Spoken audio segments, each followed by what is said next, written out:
Oui, bonjour Daniel. Très heureux d'avoir le camion de la France Insoumise qui a jeté ses amarres ici sur la place des droits de l'homme. C'est d'ailleurs tout un symbole. Devant Athanor, on est en train d'ailleurs de tourner cette petite vidéo.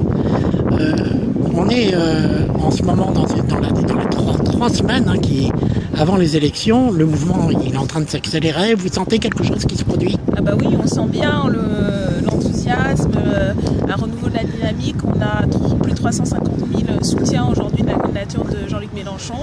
Des milliers de groupes d'appui qui organisent chaque jour, comme aujourd'hui ici, des réunions publiques, des discussions d'appartements, des diffusions de tracts. Donc on sent une bonne dynamique. D'ailleurs que nous, on a commencé à construire il y a plus d'1 an déjà. Et c'est vrai qu'il s'est accéléré ces dernières semaines, notamment suite à la mobilisation du 18 mars et au premier débat télévisé qui a permis de faire découvrir à beaucoup de gens Jean-Luc Mélenchon et notre programme. Voilà.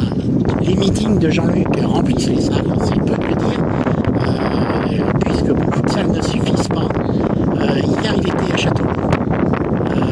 C'était un très beau meeting qui parlait, j'y étais, de la santé, et notamment c'était sur le sujet de la santé. Vous pouvez nous en dire quelque chose sur, grosso modo, sur ce meeting? Sur le meeting, c'était un très très beau meeting effectivement.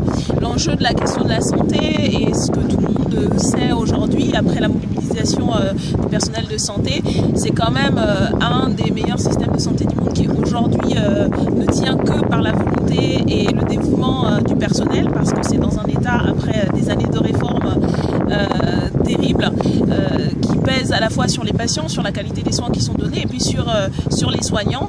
Donc il y a urgence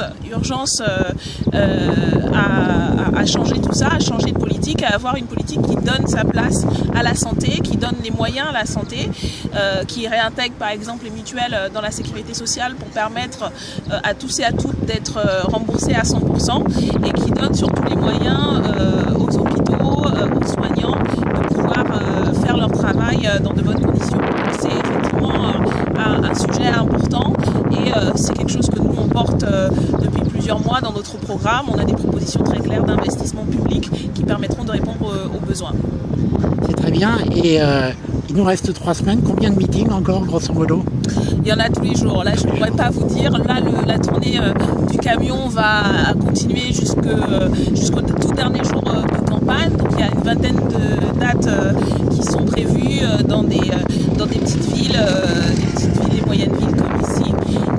Et puis, tous les jours, il y a des meetings. Donc, on est les unes et les autres très pris et très enthousiastes parce qu'on va ainsi à la rencontre des citoyens et des citoyennes. Ça permet de développer nos idées, ça permet d'entendre des témoignages de ce qui se passe au quotidien, de ce que les gens vivent et de ce qu'ils attendent. Et donc c'est vraiment une expérience extraordinaire et on va aller jusqu'au bout, on espère au premier, au deuxième tour et surtout l'après qui va aussi être important. Justement, l'accueil, il est bon, que vous rencontrez auprès de la population? Il est toujours très attentif. C'est là où on se rend compte de la volonté de discussion politique. Au-delà de ce qu'on peut entendre dans les médias, la radio, il y a une vraie demande en fait de réponses concrètes. Et donc c'est vrai qu'on est attendu, on est toujours très bien accueilli.